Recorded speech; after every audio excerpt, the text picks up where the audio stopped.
On behalf of the Graduate Entry Medicine team, our huge congratulations to you all and a very warm welcome to the profession. As graduate entry students, you've travelled very different routes to get to this point, and I know that at times you've had hardship, stress, and worked harder than you ever thought possible. You've shown great fortitude, resilience, and even bravery, entering the profession at such a unique and potentially dangerous time.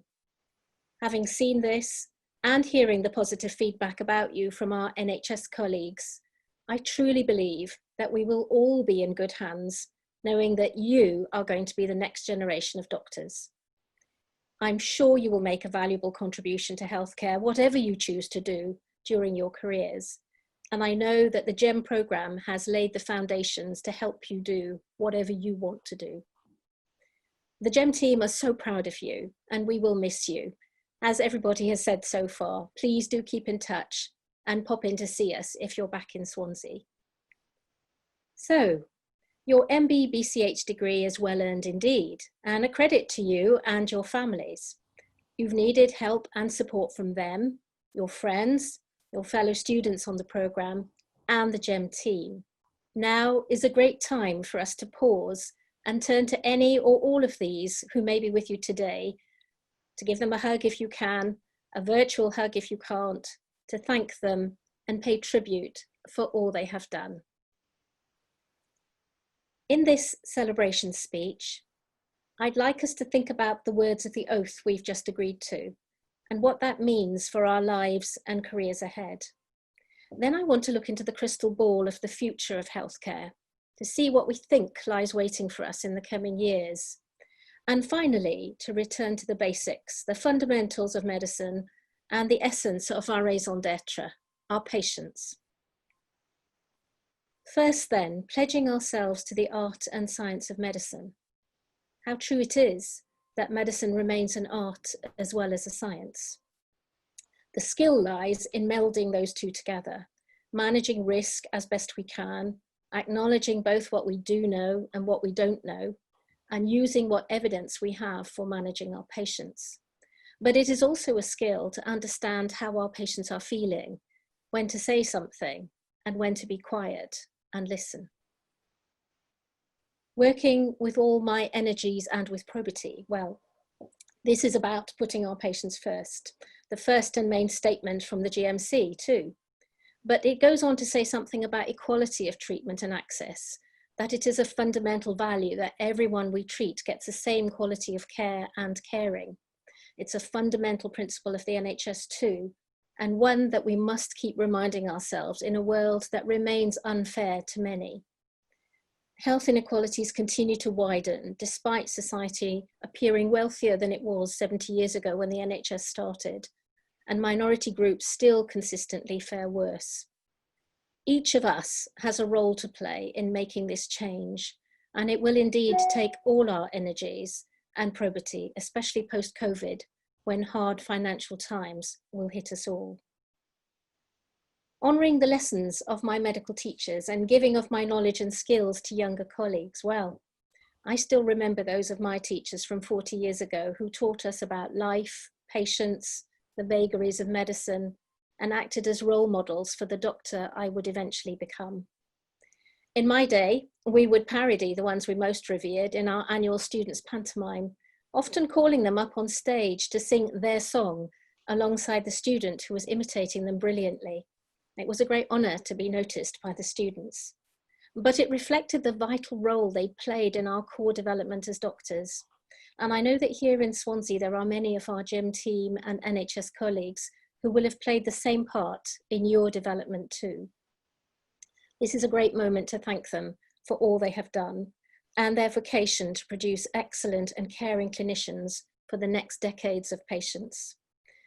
You yourselves will rapidly become role models to those who follow after you, and I hope that you will also wish to teach them the key values and principles of being a great doctor that you have learnt and will continue to learn as your medical journey progresses, because of course, this is just the beginning. Finally, I will do all of this for the benefit of mankind and for the advance and distinction of the science and art of medicine. Well, this segues nicely into my next section, looking into the crystal ball and medicine of the future. What will you find as you go out into today's NHS and tomorrow's NHS advances? As our population ages and develops increasing multimorbidity, it's become normal to have more than one chronic condition. More and more of us are overweight, compounding the problems. Not only does it affect how our bodies handle chronic conditions poorly, but it also seems to be showing an effect on mortality from COVID-19, as those who are overweight, have chronic conditions, or are from BAME backgrounds are more at risk. The world is shrinking, and climate change, pandemic infections, changes in animal husbandry, and people moving across countries as economies expand and collapse and wars are waged will require us to develop a holistic approach that includes these factors in our assessments of patients, families, and the communities that we serve.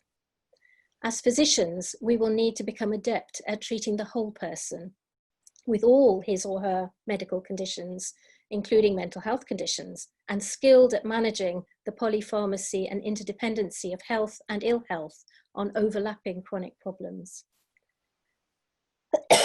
As always, those who are poorer and have less will suffer the most. Just waiting for the chronic conditions to occur is not going to be good enough. We will need to think and advocate proactively for healthy lifestyles, avoidance of unhealthy habits, and early health literacy and education that starts in primary schools.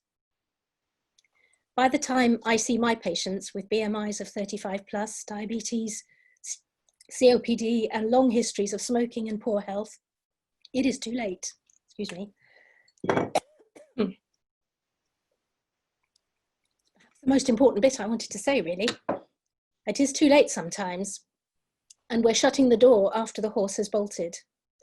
Being the patient's advocate in developing new healthcare policies and how public health messages are delivered and understood should become a vital part of the future health of the nation.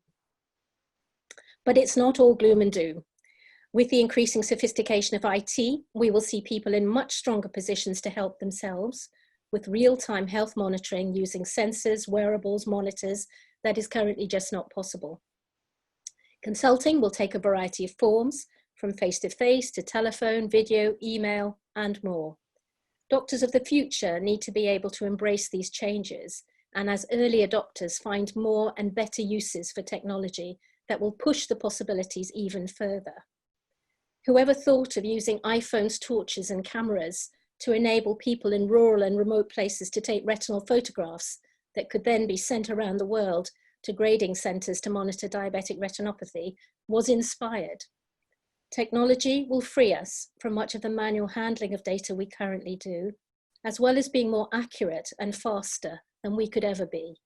We will find new roles, developing strategy and treatments that previously were unimagined. As doctors, we will find ourselves still looked to as ideas and change leaders and models of professional thinking and behavior. In the current practice of medicine, it's all too easy to look at computers, charts, and scans and ignore the patient.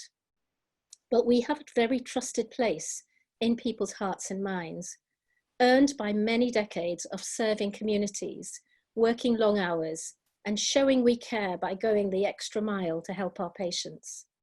And of course, regardless of technology, politics, and the changes in the way health is delivered, that precious doctor-patient relationship still remains and should be cherished. Sir William Osler, the father of modern medicine, who died just over 100 years ago, demonstrated that both compassionate medical care and rigorous science were not only compatible, but necessary, and that careful clinical observation was essential. If you remember, he said, if you listen to the patient, he will tell you the diagnosis. Osler never forgot the patient, noting that it is more important to know about the patient who has the disease than the disease that has the patient. And Atul Gawande has taken this a step further in his personalized care approach to patients by saying the emphasis should be on what matters to you rather than what is the matter with you. Such a simple change in emphasis, but so important. And if you haven't read yet read his book, Being Mortal, now is a good time to do so. So what advice can I give you at the beginning of your medical careers? So much lies ahead of you. The world really is your oyster and you have so much potential. I've never planned the journey that my career has taken.